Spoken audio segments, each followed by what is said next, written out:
வழங்கப்படும். இப்பொழுது பவித்ரோத்சவத்தினுடைய பெருமைகளை பற்றி வைகார சாக வித்வான் உபன்யாச சக்கரவர்த்தி ஸ்ரீ பாலாஜி பட்டாச்சாரிய சுவாமி சேங்காலிபுரம் அவருடைய பிரவச்சனமானது நடைபெறும். பவித்ரோத்சவத்தினுடைய மகிமைகளை பற்றி ஒரு 2 வார்த்தைகள் இப்பொழுது பிரவச்சனம் நடைபெற்ற பிறகு மகாபூர்ணாகுதி தொடர்ந்து விசேஷ ஆராதனைகள் எல்லாம் நடைபெறும். பக்தா எல்லாரும் பொறுமையா பிரவச்சனத்தை சிரவணம் பண்ணும்படியாக பிரார்த்திக்கிறோம்.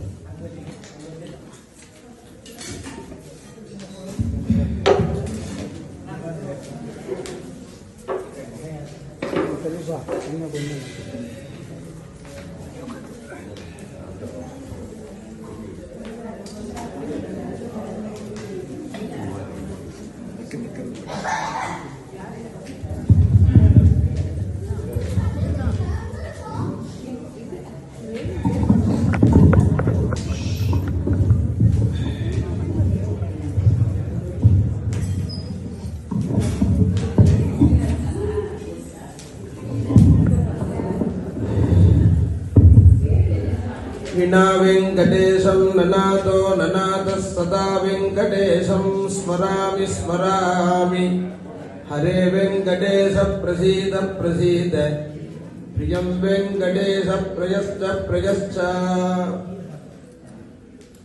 கருணாமூர்த்தியான பகவான்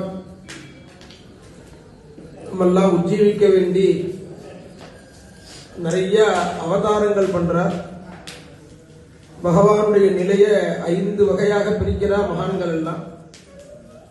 பரம், யூகம், விபவம், அந்தர்யாமி, அர்ச்சே அப்படின்னு 5 லேயர்ல இருக்கார் பகவான். அதுல முதல்ல என்ன அப்படின்னா பரம்னு சொன்னா பரமபதநாதன் அப்படின்னு சொல்றது, பரமபதம் அப்படின்னு சொல்றோம். பரம்னு சொன்னா என்ன அர்த்தம் அப்படின்னா எதற்கு மேல ஸ்தானம் கிடையாதோ அந்த இடத்துக்கு தான் பரம்னு பேர். பரம்னா இதுக்கு மேல ஒண்ணுமே கிடையாது. ஸ்வர்க்கம் அப்படின்னு சொன்னா அதற்கு மேல பிரம்மலோகம், அதற்கு மேல கைலாசம்னு மேல மேல ஸ்தானம் உண்டு. பரம் அப்படின்னு சொன்னா என்ன அர்த்தம்னா எதற்கு மேல ஸ்தானம் கிடையாதோ அந்த இடத்துக்கு தான் பரம் அப்படின்னு அந்த பதத்தை உபயோகப்படுத்துறோம். பரமபதம் அப்படின்னு சொன்னா இன்னுமே ஒண்ணும் கிடையாது, அதுதான் அடைய வேண்டியதுல கடைசி. அதை அடைஞ்சவாளுக்கு தான் மோட்சம் அப்படின்னு பேர். சொர்க்கத்துக்கெல்லாம் என்ன விசேஷம் அப்படின்னு சொன்னா சொர்க்கத்துல அடைஞ்சவாளுக்கு புண்ணியம் காலியா இருக்குன்னா திரும்பி அமைச்சிருவாங்க. ஷீன புண்ணியே மத்தியலோகம் விசந்தி அப்படின்னா தலகுப்புறக்க விழுந்துருவான். யயாதி அப்படின்னு ஒரு ராஜா சொர்க்கலோகத்துல ரொம்ப புண்ணியம் பண்ணி எந்த லோகத்துக்கு வேணாலும் போகிறதுக்கான சக்தியோட இருந்தான் ராஜா. யயாதின்னு ஒரு ராஜா. காலம்பரம் பிரம்மலோகத்துக்கு போவான், கைலாசத்துக்கு போய் பரமேஸ்வரனை சேவிப்பான், வைகுண்டத்துக்கு போவான். இப்படி சஞ்சாரம் பண்ணிட்டு இருந்தான். இந்திராதி தேவர்களுக்கெல்லாம் ஆச்சரியமா போய் இது என்னாச்சுன்னா பொறாமையா போயிடுதான். என்ன பொறாமையா போயிடுதுன்னா நாம பரமேஸ்வரனை பார்க்கணும்னா அப்பாயின்மெண்ட் வாங்க வேண்டியிருக்கு, பிரம்மாவுக்கு அப்பாயின்மெண்ட் வாங்க வேண்டியிருக்கு. ஒரு மனுஷலோகத்திலேருந்து வந்த ராஜா என்னமோ காலம்பரம் இந்த கோவில், மத்தியானம் இந்த கோவில், ஏதோ நவகிரகங்களுக்கு டூர் போவால அது மாதிரி போயிட்டு இருக்கான இந்த ராஜா. யயாதியை கூப்பிட்டு விசாரணை பண்ணினார் இந்திரன். இப்படி அங்கேயும் இங்கேயும் போறே, நீங்க என்ன புண்ணியம் பண்ணீங்க? அந்த யயாதி சொன்னா நான் பண்ணின புண்ணியம் என்னால சொல்லி தீருமான்னு ஆரம்பிச்சு எல்லா புண்ணியத்தையும் ஒண்ணு விடாம சொன்னானா. ஓ புண்ணியம் பூரா எரேஸ் ஆயிடுத்து போன்னு தள்ளி விட்டுட்டான். யயாதிய எப்ப நீ பண்ண புண்ணியத்தை ஓ வாயினால சொன்னையோ இனிமே நீ இங்க இருக்கிறது கூடாது போன்னு தள்ளி விட்டுட்டான். ஒரு கபடமா என்னத்தை சொல்றோமோ அது குறையும். நாம பண்ணின பாபத்தை சொன்னாலும் பாபம் குறையும், புண்ணியத்தை சொன்னா புண்ணியம் போயிடும். அதனால என்ன இன்னைக்கு நம்மாத்து இன்னைக்கு உங்க உபயம் பண்றக்கே கோவில்ல கருடசை உங்காத்து உபயமானா ஆமாம்னு சொல்றது இல்லை, நம்மாத்து உபயம். அந்த இதை தானா நான் தான் பண்ணினேன்னு அப்படி சொல்றது கிடையாது. அது மாதிரி சொல்லி தலைகுப்புறக்க விழுந்தா கீழே விழுந்த போது நதிக்கரையில அவளுடைய குழந்தை எல்லாம் அதை பார்த்துட்டு இருந்தவ யாருன்னு தெரியாது. யாரோ ஒருத்தர் தலைகுப்புறக்க விழுறா. அங்க இருந்த பெரியவாழ்த்த யாரோ ஒருத்தர் விழுறா மாதிரி தெரியுறதே என்ன, யாரோ புண்ணியாத்மா புண்ணியம் எடுத்து சொர்க்கத்துல இருந்து தள்ளி விட்டுனா கீழே விழுந்துட்டு இருக்கா.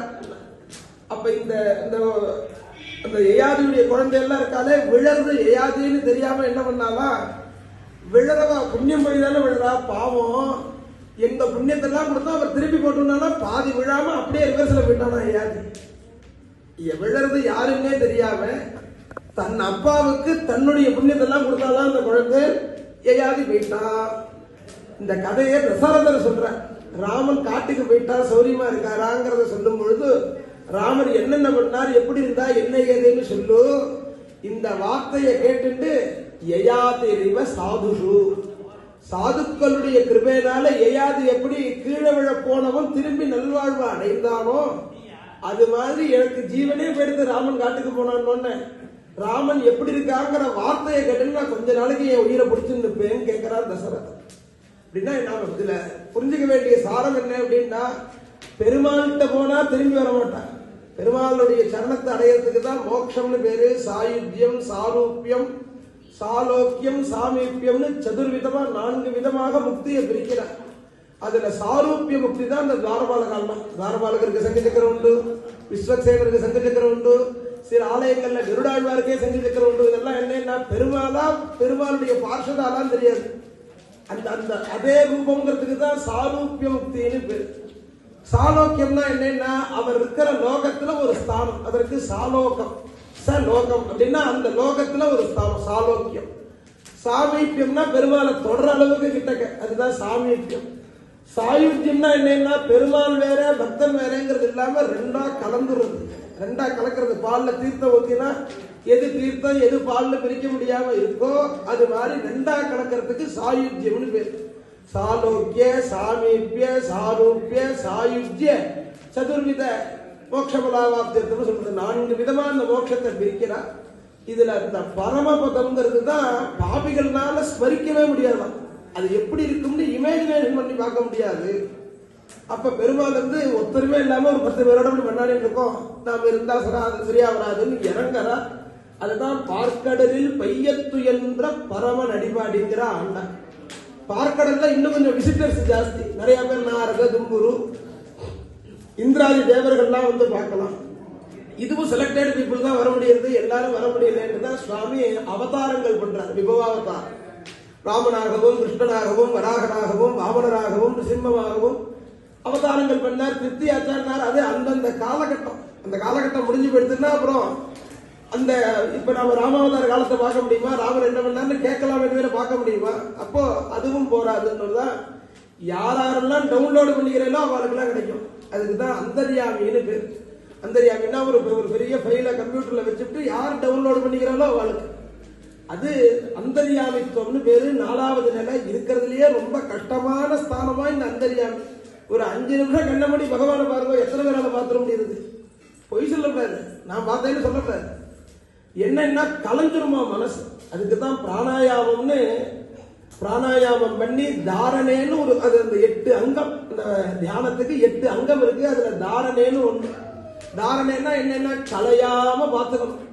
அது ரொம்ப கஷ்டப்பட்டு வாதாசி பரணாசிகளா ஆகாரத்தை கட்டுப்படுத்தி முதல் ரவுண்ட்லயே நம்மளாம் அவுட் ஆயிடுவோம். நாக்கையே கட்டுப்படுத்த முடியலையே.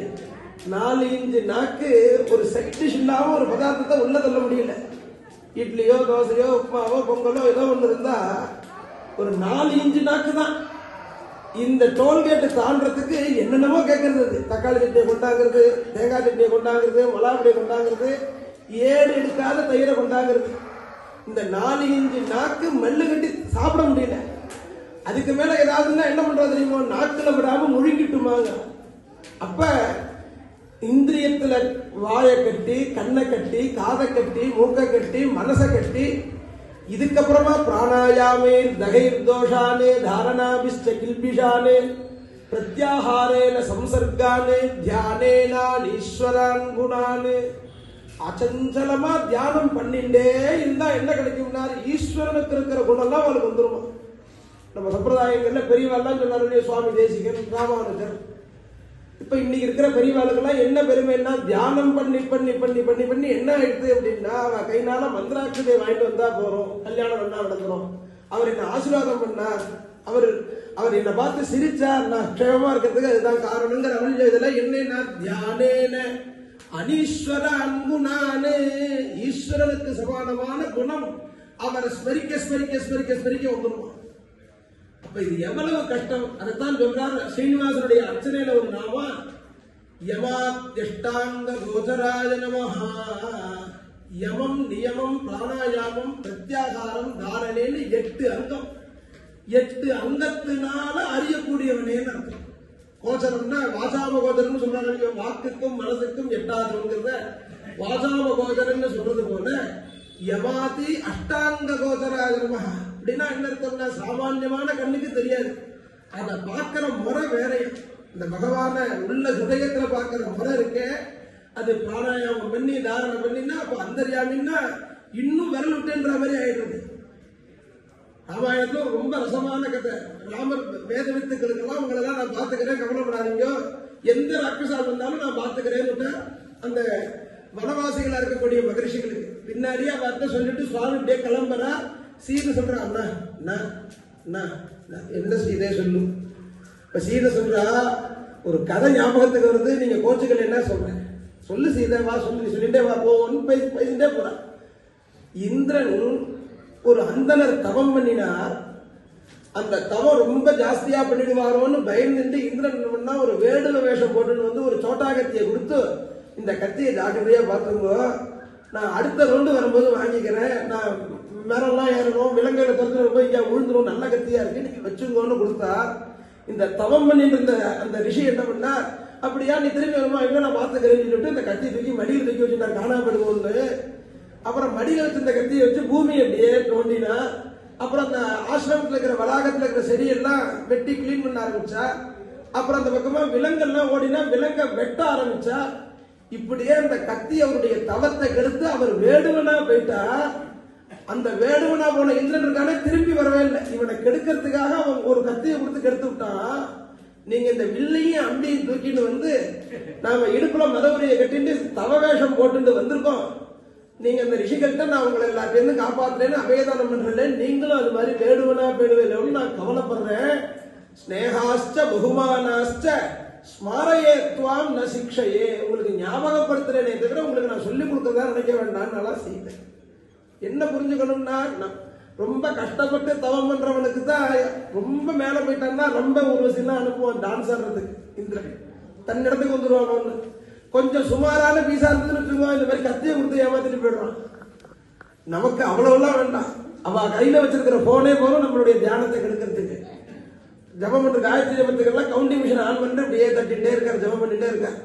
டங்குன்னு ஒரு மணி அடிக்கிறது, உடனே ஏதோ நோட்டிபிகேஷன் வந்திருக்கேன்னு பாக்குறா. அப்புறம் ஜபம் 250 எடுக்கிறது, மணி 12 ஆச்சு, நீங்க நாளைக்கு பண்ணீங்க காயத்ரி ஜபத்தை கொஞ்சம் சாப்பிடுவாங்க அப்படின்னு கூப்பிடுறா. உடனே போன முடிச்சுட்டு சாப்பிடுங்க. எத்தனை பேர் அந்த அந்த பார்த்துட்டே இதை பார்த்துட்டே அதை சாப்பிட்றா. அது என்னன்னா, இதை பார்த்துட்டு அதை சாப்பிட்றாங்கிறது வெளியில. நிஜம் என்னன்னா, அதை சாப்பிடும் போது கூட இவனை அது சாப்பிட்றது, செல்போன் சாப்பிடுறது. அப்ப நமக்கு எங்கேருந்து தியானம் சித்திக்கும்? அப்பதான் பகவான் என்ன பண்றா, ரொம்ப பக்தாளுக்கு சுலபனாக பக்தலோகைக வரதாய நமஹ, பக்தலோகங்கள்லாம் ஈஸியா உபாசிக்கிற மார்க்கமா இருக்கணுங்கிறதுக்கு தான் ஆலயங்கள் தோறும் அர்ச்சாவதார மூர்த்தியா பிரகாசிக்கிறான். அர்ச்சாவதார மூர்த்தியான்னா நாம என்னென்னலாம் தியானம் பண்றோமோ அந்த தியானம் உங்களுக்கு எப்படி அவரை பிடிச்சிருக்கோ அப்படி. தவறுகந்த திருமேனிங்கிறார் இல்லையோ, தன் பக்தாளுக்கு எந்த ரூபம் அபிப்பிராயமோ அந்த ரூபம், எந்த வஸ்திரம் கொடுக்குறாரோ அதை கட்டிப்பார். நீங்க இன்னைக்கு வைதிகாலுக்கு வேட்டி கொடுத்தா பாலிட்டா வாங்காதீங்க, சுருங்கி போயிடுறது. கொஞ்சம் மெல்லிஸ் கரையா போட்டு கொடுங்க, இல்ல அகலம் ஜெரிகை கரையா கொடுங்க. வைதிகா அவ அபிப்பிராயத்தை சொல்றா. உள்ள இருக்கிற பிரபுக்கு ஏதாவது தெரியுமோ? நீங்க எதை கொடுத்தாலும் கட்டிக்கிறார். போன வாட்டி 10 லிட்டர் பண்ணலே, இந்த வாட்டி 1 லிட்டர் பண்றேனே கேட்க மாட்டேன். போன வாட்டி 4 மரக்கா நைவேத்தியம் பண்ணலே, இந்த வாட்டி 2 படியா பண்றேனே கேட்க மாட்டேன். இவ்வளவு பெரிய மாத சாத்திராலும் வாங்கிக்கிறேன், ஒரு முழம் சரம் கொடுத்தாலும் வாங்கிக்கிறேன். இது என்னன்னா, பக்தாளுக்கு தன்னை அர்ப்பிச்சுட்டாலும் பகவான். நாம எப்படி நம்மள எப்படி ஆசிரியிக்கிறாரோ ஆசிரியக்கிட்டோம். அவளுடைய திருவுள்ளம் என்னவோ அதுதான் நமக்கு. பஞ்சரஸ்த சுகை வேங்கிற ஒரு பதத்தை போடுறார் பகவத் சாஸ்திரத்துல. கிளிக்குண்டுல மாட்டின் இருக்கிற கிளி எப்படி அந்த கிளி ஜோசியக்காரன் சொன்னதெல்லாம் கேட்குமோ அது மாதிரி இருக்காராம் பகவான். பஞ்சரஸ்த சுகை அப்படின்னா என்னன்னா, தங்கல் கூண்டு கிளி. இந்த கிளி தங்க கவச்சம் ஜாத்தி பார்த்துக்கிறோம். அதே வெயில் காலமா இருக்கு, என்னால தாங்க முடியுமாப்பா, கொஞ்சம் ஃப்ரீயா உடையப்பா சொல்றாரு அவர். இன்னைக்கு எனக்கு கல்யாணம்னா நீ போட்டுட்டு தான் ஆணுங்கிறோம், போட்டுக்கிறேங்கிறாரு. அது என்ன அர்த்தம் அப்படின்னா, பக்தாளுக்கு அவ்வளவு அதீனமா இருக்காம. அகம் பக்தபராதீன அஸ்வதந்திர இவத்விஜாங்கிறார் அம்பரீஷ உபாக்கியானத்துல. சாரம் என்ன அப்படின்னா, அர்ச்சாவதாரம் ஒத்து பக்தர்கள் இட்ட வழக்குப்படி இருக்கும். அதனாலதான் என்ன அப்படின்னா, நாள் பார்க்கணும்னுட்டா. கும்பாபிஷேகத்துக்கெல்லாம் 4 பால் என்ன நவகிரகத்தை விட பெருமாள் பெருசுங்கிறால, நவகிரகங்கள்லாம் வந்து சேவிக்கிறதுங்கிறாலே சுப்பிரபாதத்துல, அந்த பெருமாள் கூட நாள் பார்க்கணுமா? இந்திராணி தேவர்கள்லாம் கையை கட்டி நிற்கிறாராம் பெருமாளை சேவிக்க திருமலையில.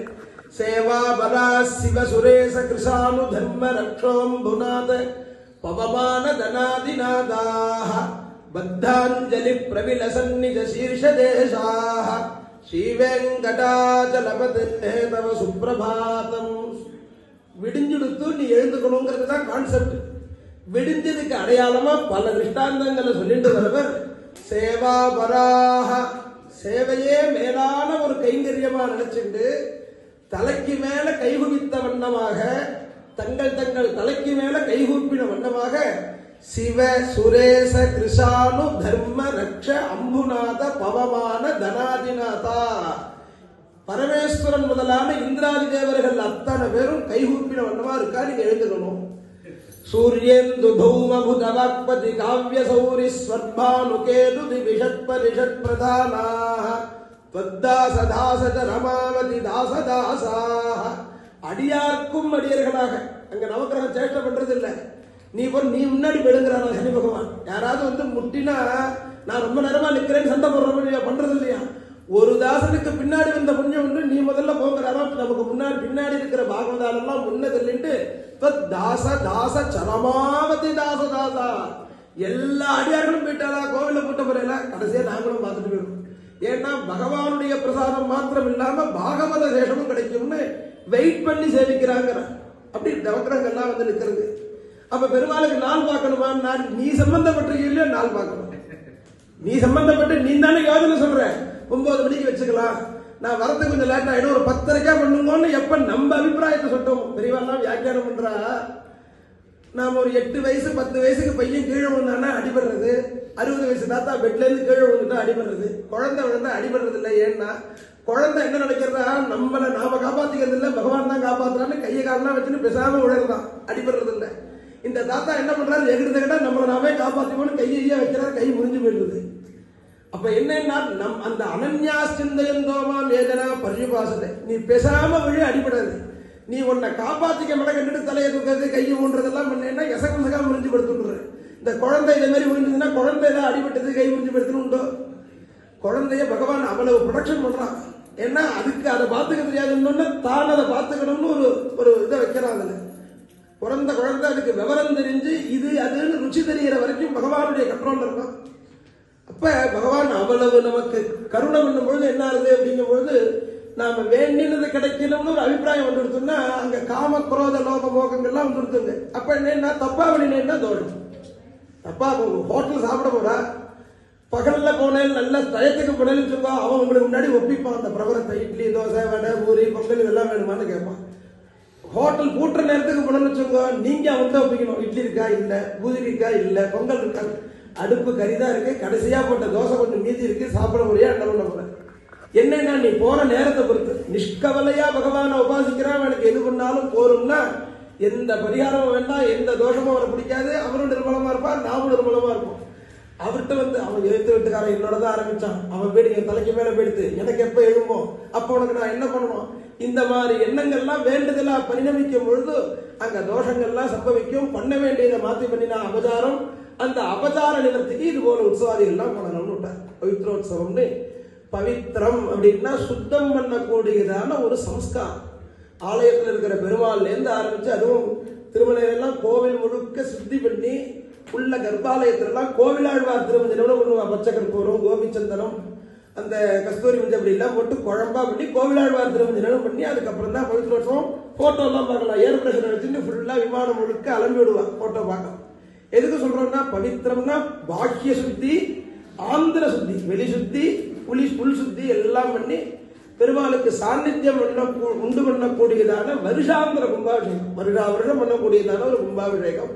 அது நேற்றைய தினம் ஆரம்பிச்சு ஒரு காலம் பண்ணி இந்த பவித்திர மாலைக்கு உள்ளதான ஜபங்கள்லாம் பண்ணி பெருமாள்ல இருந்து ஆரம்பிச்சு ஷடாரி